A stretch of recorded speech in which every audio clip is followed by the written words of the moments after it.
Hello there. This is the Effective Living Podcast with your friend Joel Kayode. So please feel welcome. Over the weekend, I once again read through the story of David against Goliath. You see, I wasn't only inspired by his audacity to face Goliath the giant, where everybody else were running, but do you know that is aching to you surmounting the boldness to dare your most daunting life challenge? Just think about that first of all. Albeit, the fresh insight I derived from that story is what informed this episode of Effective Living Podcast, which I have themed, What Have You Proven? What have you proven? And here is the summary from that story, paraphrased though. You see, in the course of getting David prepared to face Goliath, King Saul equipped him with the iron wares, shield, and sword. And as David tried to step out, he couldn't move.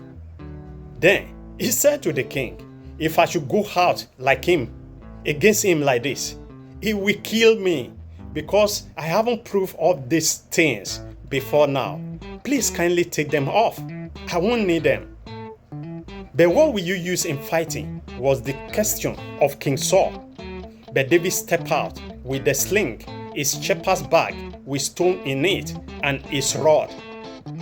You see, this was an unusual weapon of fighting a war.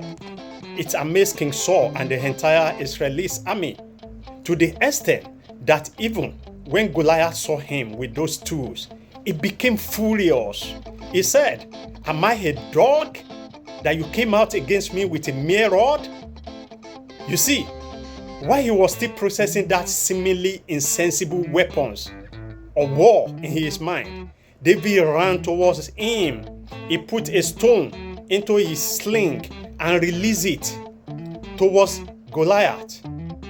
Then, in a jiffy, the giant was down. And that was how David wrought winning for the Israelis against the Philistines. So here is my punchline why I narrated that story. Dear friend, the traditional weapons for fighting in a battle in those days were shield, helmet, sword, bow, arrows, including iron and bronze wares for your protection. Little wonder, everyone was surprised when David stepped out without those generally acceptable weapons, but with a shepherd's rod and sling. But those were the things he had proven in the past. You see, with those two, he once killed both a lion and bear. Therefore, he has mastered their usage to get results in the past.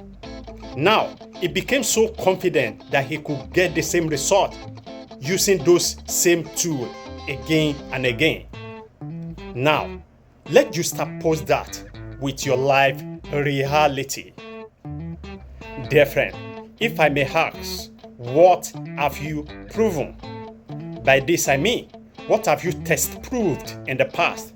What will you say are track records that made up your CV? In what sphere of life have you built your most successful experiences?